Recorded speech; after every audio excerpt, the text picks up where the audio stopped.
সময় এক ঘন জঙ্গলে এক হিংস্র সিংহ বাস করত। সে প্রতিদিন একটি করে প্রাণী খেত। সব প্রাণী ভয় পেত, তাই তারা সিংহের জন্য একটি জন্তু পাঠানোর সিদ্ধান্ত নিল।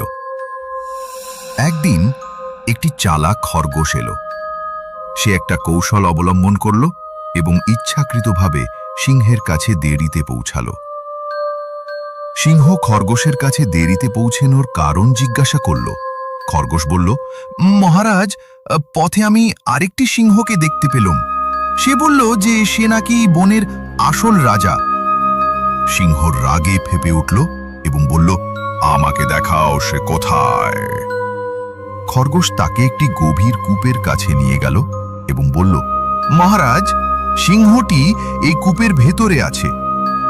সিংহটি যখন কূপের ভেতরে তাকালো, সাথে সাথে সে তার ছায়া দেখতে পেল। তখন রাগে সে চিৎকার করে উঠল এবং গর্জন করতে লাগল।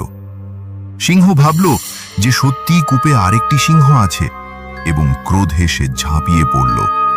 সে কূপে পড়ে গেল এবং ডুবে গেল। এইভাবে চালাক খরগোশটি সিংহের আতঙ্ক থেকে পুরো জঙ্গলকে বাঁচিয়ে দিল।